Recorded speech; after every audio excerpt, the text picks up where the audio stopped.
Minnesota quietly put together a 9-win season and had one of the best defenses in the entire country last year.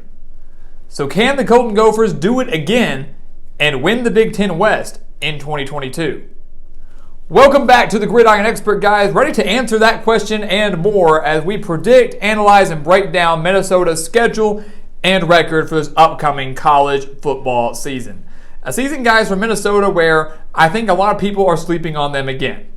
I genuinely do. This is a team, again, last year, 9-4, won their bowl game over West Virginia, had 3 losses by 1 possession, including a wild upset loss to Bowling Green. But they win a few of those guys, and Minnesota's a double-digit win team and maybe even the Big Ten championship. This Minnesota team, once again, has the talent to win 9-10 games in the regular season, but they do face a tough schedule, and they do have to fix up their offense. You take a look at the numbers, guys, brought to you by College Football Encyclopedia. Yes, they returned 69% of their production from last year, but this is the team that was 99th nationally on offense. 99th nationally and 118th in passing. That is why P.J. Fleck went out and brought in their offensive coordinator in Kirk Ciarrocca, the guy that was there back in 2019 that helped Minnesota win 11 games. And Tanner Morgan under him had a great year. So they're kind of reunited. And hopefully that'll bring Tanner Morgan back to his 2019 form. Hopefully the passing game will get going again. He still has Chris Ottman-Bell, still has a solid offensive line, and the run game hopefully will take off again with Muhammad Ibrahim returning from injury. This is an offense, guys, that should be way better than 99th in the country when the season's all said and done. The defense last year, quietly, again, was the 3rd best in the nation. 3rd best defense in the country last year. They allowed just 17.3 points per game. But Minnesota does have to replace 6 of their 8 top defensive linemen from last year. It's a lot of people to replace. The secondary, though, does seem strong. So the front 7, a little iffy. Linebacking core, pretty solid. Defensive line, not so much. Secondary, though, should be pretty solid. And you look at Minnesota and you say, hey, if you can navigate this tough schedule, you can be in the hunt for the Big Ten championship by the season's end. No doubt about it. I will say right now, when you look at the schedule, we think they start 3-0. Shouldn't have an issue against New Mexico State, Western Illinois, or Colorado. Colorado, we have projected as the worst team in the Pac-12. Minnesota beat them 30-0 on the road last year. Enough said. 3-0 for the Golden Gophers. They then go on the road to Michigan State, one of those cross-division games for Minnesota, and this is going to be a fun game. I think this will be one of the more underrated Big Ten matchups early on in the year, end of September, maybe even the entire year. I love this matchup. You've got a solid offense in Michigan State that, yes, lost Kenneth Walker, but still has Peyton Thornton, Jaden Reed, and guys like that. You have a Michigan State defense that was the worst passing defense in the country last year, but can stop the run. You got a solid Minnesota defense that was 3rd nationally last year and has a pretty solid secondary. So what's going to give here? Will the Minnesota offense be rejuvenated? Will Tanner Morgan be able to light up this secondary? Yes, it's on the road, but can they do it? I don't think they will. I think it takes a while for the offense to get going, and obviously Michigan State will be the toughest test that Minnesota has faced so far. First 3 games should be pretty easy. Michigan State on the road, not the most ideal start to Big Ten Conference play. Spartans are still a legit team, guys. Won 11 games last year. And Minnesota, I do believe, falls to them. They then get Purdue at home. Minnesota beat Purdue 20-13 in West Lafayette last year. And that is why we are picking Minnesota to win again now at home. I know things change from year to year, but Minnesota still has a chance to be about the same, if not better. Purdue should be about a little bit better. But, again, you look at the numbers, again, from both sides here. Purdue's strength is throwing the ball. Aiden O'Connell is one of the best quarterbacks in the Big Ten, one of the best in the country. He wants to air it out. P.J. Fleck and Minnesota know that. They held Purdue to 13 points last year. I'm not saying they're going to do that again, but if you hone in on the pass, and the Minnesota's one of their strengths is their secondary, they'll be just fine because we know the Boilermakers aren't going to be able to run. And if Minnesota's offense improves just a little bit in those first 4 or 5 weeks, I think they're going to be able to exploit this Purdue defense. I think all of that starts to come together for the Golden Gophers. I think they take down Purdue at home right before their bye week, and that could be a game that's huge by season's end, whether or not it determines if Purdue goes to the Big Ten title, maybe Minnesota goes. Is going to play a big role for all of the Big Ten West when it's all said and done. Minnesota then gets their bye week and heads to Illinois. And this is a weird game. This is another one of those one-possession losses that Minnesota had that maybe they shouldn't have lost. They lost to Illinois. They lost to Bowling Green. Easily could have been a 10, 11-win season for Minnesota if they could have won those close games. Illinois, guys, again, lost 14-6. And Illinois is quite the unknown this year. We did their prediction video, and we said, hey, this is a team that we think could win, enough to go to a bowl game, win 6-7 games, go to a bowl game, but also a team that could fall just short. But I do think one of Illinois' wins is going to come over Minnesota. I genuinely believe that. I think that they have enough offensively, while they did struggle mightily last year, with a new quarterback in Tommy DeVito, with a solid running back in Chase Brown, and the offensive line, I think they have enough to put up enough points over the strong Minnesota defense. And Illinois' defense was severely underrated last year. Top 50 defense in the country last year. They're going to be around that mark again. And Minnesota's offense hasn't taken off enough. Not saying they're going to be electric, but they haven't taken off enough. I think Illinois can do just enough at home. They said, hey, we can win on the road last year. Why can't we win at home? I think they do. I think the Fighting Illini deliver in another upset for Minnesota. Typically, they lose a game that they shouldn't. I believe this could be it.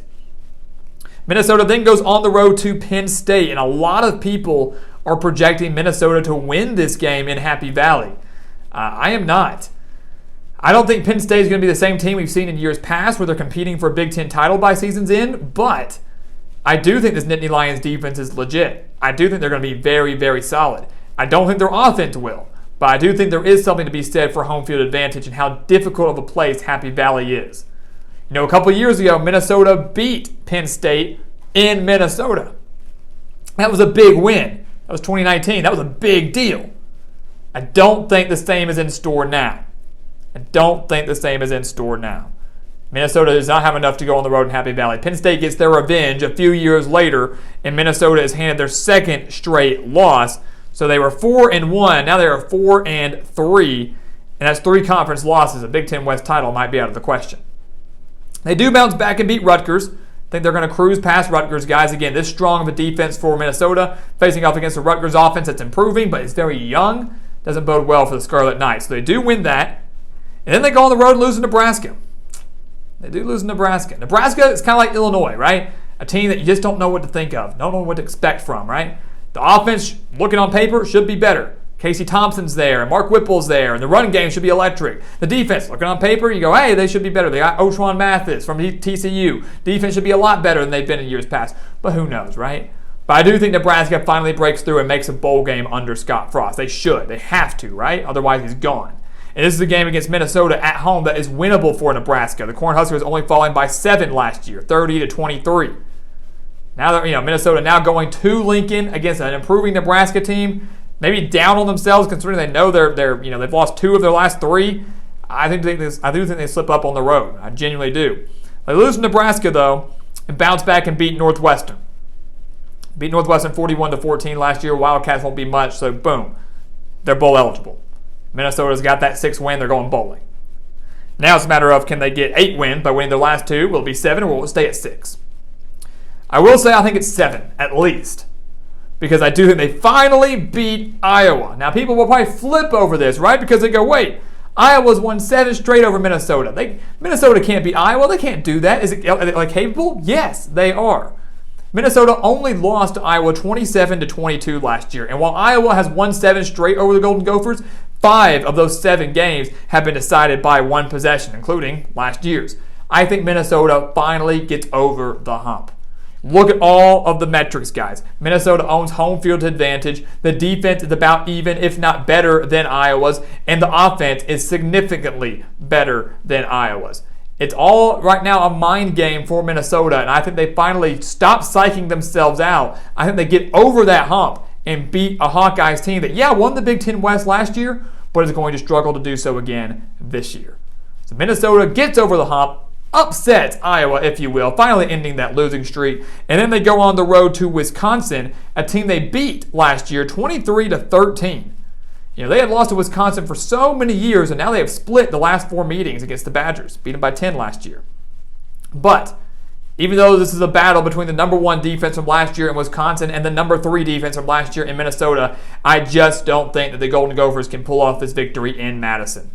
I think that Wisconsin is going to continue to play their style of ball. I think Minnesota will struggle to stop the run with Braylon Allen, and I think Wisconsin's defense, once again, is reloaded and will be able to shut down anything that Kirk Ciarrocca throws at them. The game in Madison, senior night for Wisconsin. Obviously, the Badgers could still be in the hunt for the Big Ten title. Minnesota, with a handful of losses, will not. They fall to the Badgers here and finish the year at 7-5. And for me, guys, honestly predicting this, that's a disappointment because I love PJ Fleck. I love this Minnesota team, but the schedule is so tough. I don't think this team exceeds 9 wins. Maybe you think they beat Illinois. Maybe you think they beat Nebraska or some other combination in there. 8-4, I think, is probably the most likely thing. We have them at 7-5. The Illinois game could be stretched, but we'll stand strong by that. 8-4 might be more realistic for the Golden Gophers, but they won't exceed 9. And at the end of the day, guys, with the talent that is within the Big Ten West, even 9 wins, I don't think would be enough to get them to the Big Ten championship game. So PJ Fleck and the Golden Gophers take a minor step back. The talent is there to be even better than last year. But this team, in a way, similar to Michigan State, has the talent to be better than they were last year, but the record just isn't going to show that. So guys, once again, as always, thank you so much for watching us here at the Gridiron Expert on YouTube. Make sure to continue to like, comment, subscribe, share our videos, and check out everything down in the description below, including our expert picks over on our website, thegridironexpert.com. Make sure to check those out and sign up today.